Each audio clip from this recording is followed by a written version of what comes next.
Islamophobia tuh bawaannya kalau yang berbau Islam, berbau Arab, curiga atau khawatir atau takut atau bahkan benci, ya ikhwan. Jadi kalau udah dengar kata ini berbau Arab udah benci, ya ikhwan. Ini berbahaya sekali. Seperti pengalaman kita dulu di Purwakarta, bagaimana bupatinya benci betul dengan assalamualaikum sampai minta diganti dengan sampurasun, saudara. Nah, kita bukan sampurasun itu jelek, sampurasun itu bagus, tapi nggak boleh menggantikan assalamualaikum. Silakan setelah assalamualaikum mau pakai sampurasun nggak apa-apa. Nah, atau setelah assalamualaikum kita mau tambah selamat pagi, selamat siang, selamat sore, selamat malam, silakan. Tapi jangan assalamualaikum diganti dengan selamat pagi, diganti dengan selamat malam, apalagi diganti dengan salam sejahtera, walaupun dalam pengertiannya memang sama saja. Nah, tapi jangan, nggak boleh. Nah, tapi bagi orang-orang yang Islamophobia, benci betul kalau udah dengar Arab, Islam, benci betul, saudara. Nah, ini berbahaya. Nah, atau sekarang, saudara, kita lihat Gubernur Jawa Barat, ada rumah sakit umum daerah di Jawa Barat, namanya Rumah Sakit Umum Daerah Al-Ihsan. Nah, kenapa dikasih nama Al-Ihsan? Karena dulu waktu bangunnya kerjasama Pemda dengan basis Badan Amil Zakat. Nah, karena uangnya nih dari umat, dari infak, sodako, zakat, dibangunlah itu rumah sakit umum daerah. Jadi nggak sepenuhnya itu duit dari APBD, nggak sepenuhnya dari anggaran negara, emang dari infak dan sodako umat. Nah, maka itu pengurus basis kompromi dengan Pemda dulu, ya udah kalau gitu kasih nama Al-Ihsan. Nah, saya mau tanya, bagus gak itu nama? Bagus, tapi ada yang gerah. Nah, tahu-tahu gubernur sekarang minta ganti dengan welas asih. Saudara, kita nggak katakan welas asih itu jelek, tapi ada urusan apa Al-Ihsan diganti dengan welas asih? Kalau gubernur mau bikin rumah sakit baru, kasih nama welas asih, silakan. Bikin rumah sakit baru namanya Rumah Sakit Sampurasun, silakan. Bikin rumah sakit baru namanya Rumah Sakit Welas Asih, silakan, saudara. Kenapa yang sudah ada uang dari bantuan umat kok diganti dari Al-Ihsan ke Welas Asih? Kenapa? Karena dia nggak suka tuh kata Al-Ihsan, dianggap ini Arab, ini bau Islam, ini Arab. Kenapa mesti Al-Ihsan? Padahal ihsan itu sudah jadi bahasa Indonesia. Iman, Islam, ihsan itu bahasa Arab yang sudah jadi bahasa Indonesia, saudara. Oh, tahu-tahu begitu ditanya wartawan dia ngeles, ini kan cuma sekedar ganti nama. Tunggu dulu, siapa bilang ganti nama itu nggak berimbas? Ganti nama itu berat, karena itu nanti menyangkut administrasi. Berarti pelangnya diganti, kop suratnya diganti, kop amplopnya diganti, stempelnya diganti. Bukan itu lagi, sertifikatnya juga diperbaiki, itu nama, perizinannya juga namanya mesti diperbaiki lagi, itu semua biaya. Nah, jadi jangan yang konyol-konyol lah, nama Al-Ihsan diganti, kecuali kalau namanya jelek, saudara. Wah, ini namanya jelek nih, umpamanya rumah sakit apa, rumah sakit cebok umpamanya. Nah, ini kan jelek namanya, ganti sama Rumah Sakit Welas Asih. Saya mau tanya, Rumah Sakit Al-Ihsan bagus tidak? Ada urusan apa diganti Welas Asih, ya kawan? Nah, jadi ada aroma nggak suka yang berbau Arab, berbau Islam. Nah, ini kita jauhkan. Sikap rasis semacam ini haram buat umat Islam, ya kawan. Haram, karena memang beberapa waktu yang lalu sang gubernur ini terang-terangan dalam ceramahnya dia menyerang Islam. Jadi dianggap Islam ini agama pendatang, yang leluhurnya bukan leluhur bangsa Indonesia. Bangsa Indonesia punya leluhur sendiri yang leluhurnya jauh lebih mulia daripada leluhur-leluhur yang menyebarkan agama Islam. Ini ngawur ini, saudara. Nah, jadi dia benci dengan Islam, dengan Arab, saudara, sehingga menumbuhkan sikap rasis. Dan saat ini dia kadang-kadang ceramah di mana-mana, saya difitnah, katanya saya benci Islam, saya difitnah, saya dilawan, katanya saya begini begitu. Bukan difitnah, fakta. Anda merubah Purwakarta dari kota santri jadi kota berhala, berhalanya masih ada sampai sekarang. Nah, fakta. Anda mengganti assalamualaikum dengan sampurasun, bukan fitnah, fakta. Nah, kini juga fakta, Anda mau ganti kata ihsan dengan welas asih. Saudara, jangan apa namanya? Jangan kelewatan. Jangan nanti di Bandung ada juga rumah sakit Hasan Sadikin, diganti juga lagi nanti. Nah, itu kan Hasan kan juga bahasa Arab, Sadikin bahasa Arab. Itu kan nama tokoh Jawa Barat dulu. Hasan Sadikin itu dulu nama tokoh besar di Jawa Barat, diabadikan namanya jadi rumah sakit, saudara. Nah, terus bagaimana? Terus sekarang nanti kamar jenazah mau diganti jadi kamar layah begitu, atau kamar bangke. Astagfirullahaladzim. Jenazah bahasa Arab, saudara.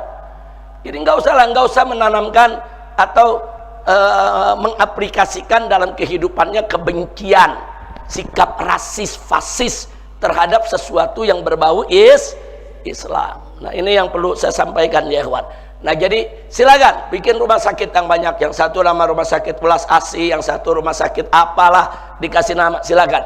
Yang sudah ada bantuan umat, duit dari umat, nggak usah dikutak-katik. Karena ganti nama aja, jangan kita bicara rumah sakit nih MS nih. Kalau besok ganti nama, ya berarti kan lambangnya ganti. Berarti tulisan-tulisan MS-nya diganti. Berarti buku-buku yang dicetak di MS, kertas-kertas, surat-surat semua diganti. Itu biaya, saudara, bukan enggak. Nah, begitu akte notarisnya juga mau nggak mau diurus, dirubah lagi tuh. Jangan, perubahan nggak gampang, perubahan yang nggak perlu ya ikhwan. Nah, itu yang kita mau sampaikan ya ikhwan. Jadi sekali lagi, stop sikap rasis, saudara.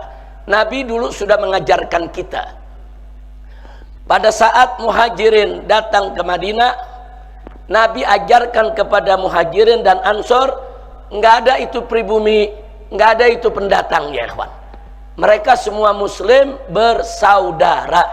Nah, tiba-tiba ada Abdullah ibn Ubay ibn Salul yang mencoba, saudara, mempropagandakan sikap rasis. Dia katakan kita nih pribumi orang-orang yang mulia, sedangkan muhajirin tuh datang orang-orang yang hina, orang-orang yang rendah.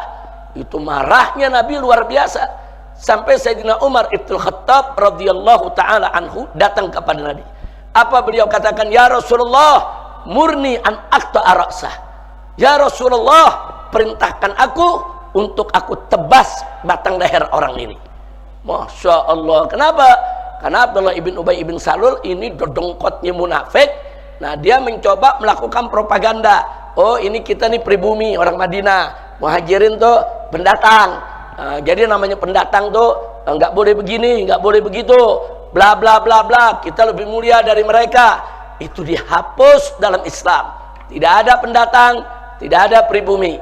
Yang ada kita semua bersaudara. Innamal mu'minuna ikhwatun, al muslimu akhul muslim. Itu yang kita pegang ya ikhwan. Selama kita muslim, kita semua bersaudara. Jadi istilah pribumi, pendatang boleh digunakan, tapi jangan digunakan untuk propaganda jahiliyah. Boleh digunakan untuk sekedar pengenalan, tapi jangan digunakan, saudara, untuk melakukan propaganda rasis dan fasis. Na'udzubillah min dzalik. Hati-hati, karena di Indonesia ini mulai ada suku-suku, saudara, yang mengangkat persoalan rasis dan fasis. Nah, sehingga nanti ada suku lain yang tersinggung, saudara. Nggak boleh. Indonesia ini ada 300 suku lebih ya ikhwan. Nah, semua suku punya kelebihan, semua suku punya keistimewaan. Silakan bangga dengan keistimewaan yang Allah berikan kepada mereka, tapi jangan sekali-kali merendahkan suku lain ya ikhwan. Ingat, di Indonesia ada 300 suku. Nanti kalau satu suku ngebangga-banggain diri, ngerendahin suku lain marah, nanti suku yang menghina tersebut yang ada di daerah tersebut bisa diusir ya ikhwan. Dan itu pernah terjadi di beberapa wilayah di Indonesia, di Sambas, di Sampit, di Lampung, saudara. Bagaimana di Kalimantan bentrok antara suku Dayak dengan suku Madura, bagaimana di Lampung bentrok antara suku Lampung asli dengan suku Jawa yang dianggap pendatang ke sana. Nah, ini nggak boleh terjadi di negeri kita ya ikhwan. Nggak boleh. Masyarakat Sunda dari dulu terkenal dengan welas asihnya, ramahnya. Suku apa aja yang datang di wilayah Sunda diterima. Yang penting dia tidak merusak masyarakat Sunda. Betul? Udah Sunda, suku apa aja ada ya ikhwan. mau cari yang Batak ada, yang Aceh ada, yang Arab, yang Cina, yang India. Di tataran Sunda banyak orang-orang pendatang, tapi karena memang masyarakat Sunda terkenal tata keramanya, welas asihnya, welcome terhadap tamunya, alhamdulillah. Mudah-mudahan. Jadi sekali lagi, jangan lagi ada tokoh siapapun yang coba-coba menyebarluaskan Islamofobia. Kita lanjutkan ya kawan. Jadi akhlak pengertiannya lebih mendalam, saudara. Setiap akhlak pasti ada nilai peradaban, tapi setiap hadarah nilai peradaban belum tentu ada nilai akhlak. Makanya kita bedakan.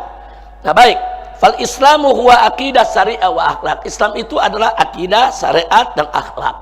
Nah ketiga unsur ini menjadi satu kesatuan yang saling mengikat dan saling menyempurnakan, melengkapi satu sama lainnya.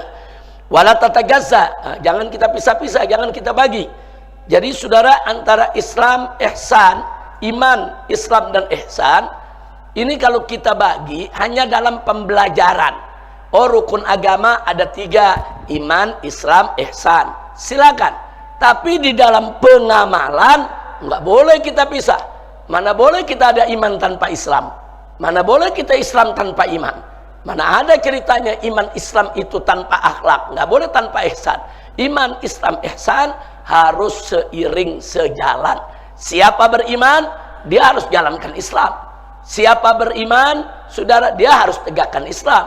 Dan siapa menegakkan Islam dengan ikhlas, niscaya ihsannya akan sempurna, saudara. Orang kalau akidahnya kuat, maka syariat tegak, sholat dilaksanakan, puasa dilaksanakan. Nah kalau syariat sudah tegak, maka akan melahirkan akhlak yang mulia, saudara. Maka itu tadi, iman, Islam, ihsan tidak boleh dipisahkan. Baik, nah akhirnya di sini kita ingatkan, kalau dikatakan Islam bukan filsafat, Islam bukan thaqafah, Islam bukan hadarah, bukan berarti dalam Islam tidak ada filsafat, tidak ada hadarah, dan tidak ada thaqafah. Bukan. Di dalam Islam ada hadarah, ada filsafat, saudara, ada thaqafah, ada.